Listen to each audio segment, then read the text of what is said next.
Recently, I made a video talking about goals, and I got a couple things wrong there that I want to go back and fix. Let's talk about that more today.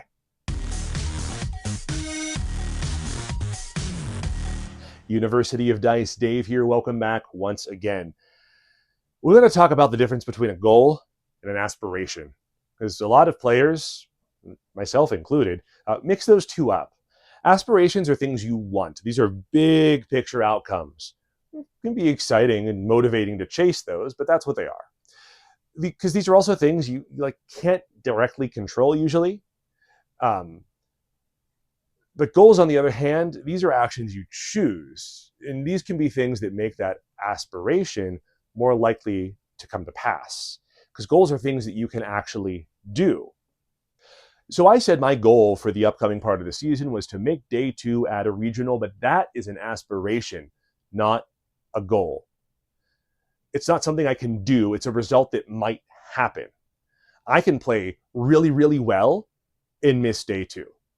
I can make terrible misplays and still make day 2. We've seen players who are like, oh, I played awful, but I still managed to make that happens sometimes. It's not a reliable measure of growth or discipline or prep.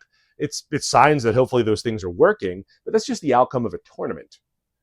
But the growth and the discipline and the prep and all of that, that's what's actually important, right? That's what I always say. Learning is more important than winning. Now, this doesn't make the aspiration bad. It just means it's the wrong tool for planning improvement. And it's actually kind of funny because in the same video, I said how I want to win worlds is a bad goal, but then I went on and made the same kind of bad goal myself. See, the problem with results-based goals is that you can't fully control them. So you can feel like you failed even when you played really well. And your motivation starts to swing with your luck or variance. And you can get frustrated instead of learning. And you shouldn't judge your progress by a single event. Instead, you should look at the quality of the work that you put in. So these results do matter, but they're a reflection of the prep and not the preparation itself. So if you have an aspiration, it's fine. Dream big. These give you direction. They tell you what kind of player you want to become. But to move toward them, you need goals, right? You need practice a set number of games each week.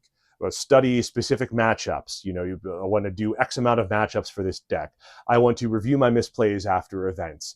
I want to do a deck breakdown for every deck that I'm going to play. And some of these are things that I did say as a means of getting to that I want to day 2 a regional. But I still sat that out there as a goal. And I think that's a problem in my terminology there. These are all actions you can take. And you control those things 100% because you're the one doing them. And the more of them you commit to, the closer you come to positioning yourself to achieve that aspiration. So I want to reframe, I want to make day 2, I want to say, my aspiration is to make day 2, and here are my goals, the steps that I like to take to get there, to put myself in the best possible position for things like that to happen.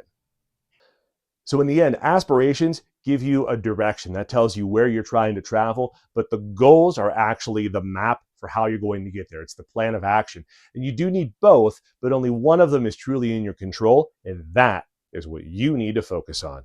And me too, because I goofed up in presenting it that way in the first place.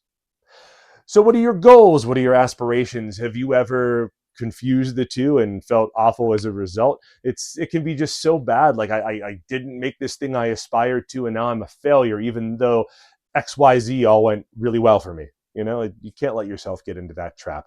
I've said before, learning greater than winning. If you learn, the wins will come. The other side of that is that if you just focus on, I want to win, you will drive yourself nuts.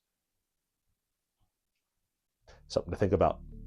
All right, we'll see you in the next one. Thank you so much for watching today.